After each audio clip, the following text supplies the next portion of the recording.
All right, welcome back to the channel. It's your boy Fanon, and in this video, we're going to be in the 154-pound division where some pretty shocking statements were made relative to the future of the division, and Jermell Charlo and opens a door for Terence Crawford to go after Jermell Charlo in his one fight after the next one. Let's talk about that and what Toney Harrison had to say in this video.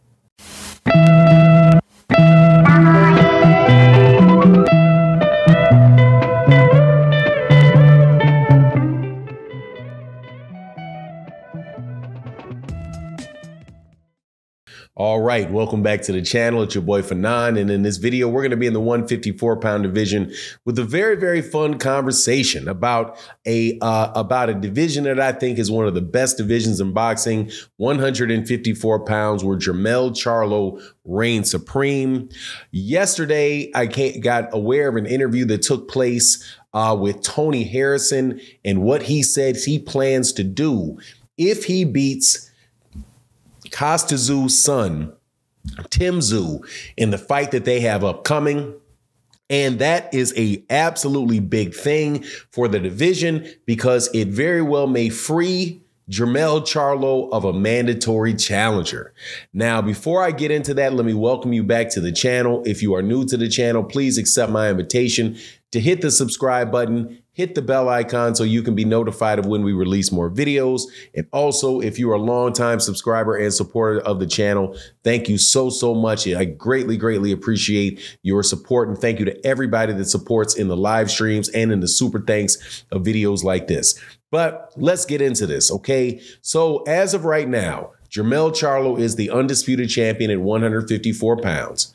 And he has a mandatory fight that is coming up between the winner of Tsyzu from Australia and the former WBC champion, who he has fought 2 times, in Toney Harrison out of Detroit. The fight is going to be taking place between those 2 guys in Australia. And I do believe it's coming up. I think it's going to be not this weekend, but the weekend after this weekend. But big fight, definitely looking forward to it. And Toney Harrison, though, said something that was very interesting because he said that if he beats Tsyzu, he very well may not look to fight Jermell Charlo next.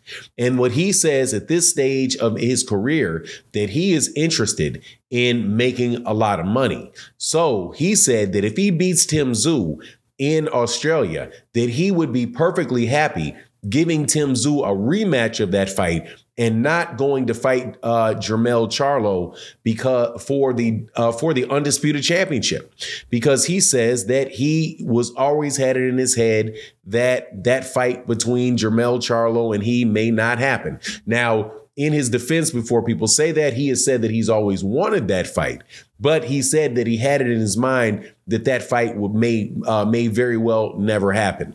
I think that's because from all intents and appearances, it looked like Jermell Charlo didn't want that fight, right? So for Toney Harrison to say that means that if he beats Tsyzu, and I think if he does not get stopped, and if he doesn't get stopped and he just beats Toney Harrison, and he beats Tsyzu, but he beats him very convincingly in every round, and they're fair to him on the scorecards, that he has a very, very good chance of winning that fight. And if he goes back into that, that means that the only mandatory that has been named for Jermell Charlo to date where he's been ordered will not take place. So what does that mean? That means that Jermell Charlo will be open to fight who he wants in his next fight, we assume. Now, he does, however, have a guy besides the people that hold the belt that could jump up there and say, look, man, I want to fight for that title. And who is that? That is Terence Crawford, who is the WBO super champion at 147 pounds. Now, he has not moved up to 154 pounds yet. But if you pay attention to how he moved up from 140 to 147 and immediately became the mandatory for Jeff Horn at 147, you'll understand how the system works as far as that goes. A super champion can move up and immediately fight for a title in the next division because you have the super champion status. And that, since he has it, that applies to Jermell Charlo, who is the WBO mandatory, who is the WBO champion. Also, because the WBO's thing is due, they very well may say, hey, man, OK, well, we're going to name another mandatory. So if Terence Crawford is available for that, it very well may be him. Now, of course, there is a WBO mandatory that was ordered for Terence Crawford and Alexis Rocha, and it looks like Terence Crawford is going to sign with Golden Boy in order to do that.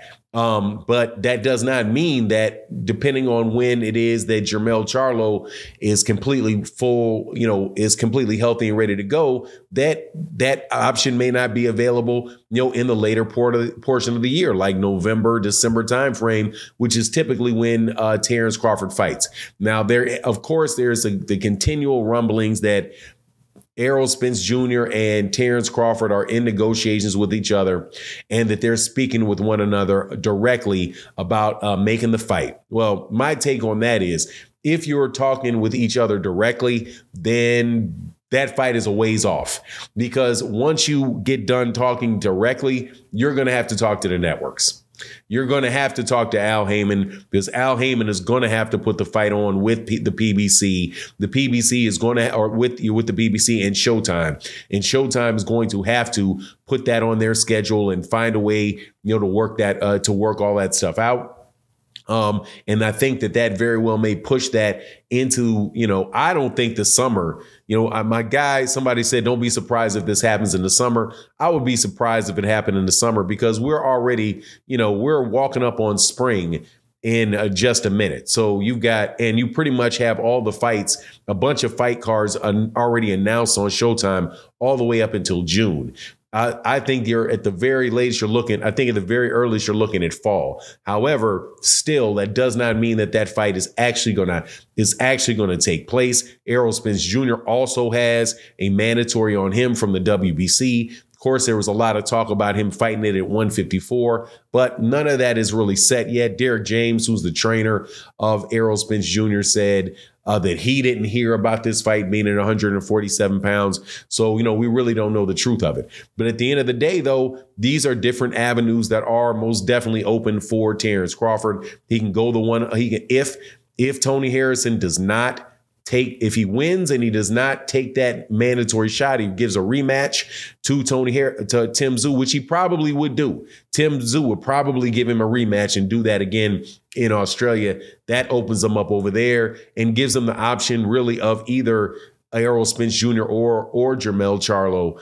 And the Jermell Charlo fight, I think, is a little bit easier to make because of the fact that it's something that can be mandated, and that goes to purse bid. You could very well have a situation where if Terence Crawford is signed to Golden Boy, that Golden Boy may very well be able to get that fight right underneath the nose of the PBC, because they may be more willing to buy, to pay for that fight than maybe the TGB can, because it's not like it's Errol Spence, it's Jermell Charlo, which is not quite as big a name or a bigger draw. But I suspect they might very, very much come out of the pocket for that to keep, because of the fact that Jermell Charlo has all of those belts. But anyway, it is what it is. You let me know what you think in the comment section. And with that, I'm out. Deuces.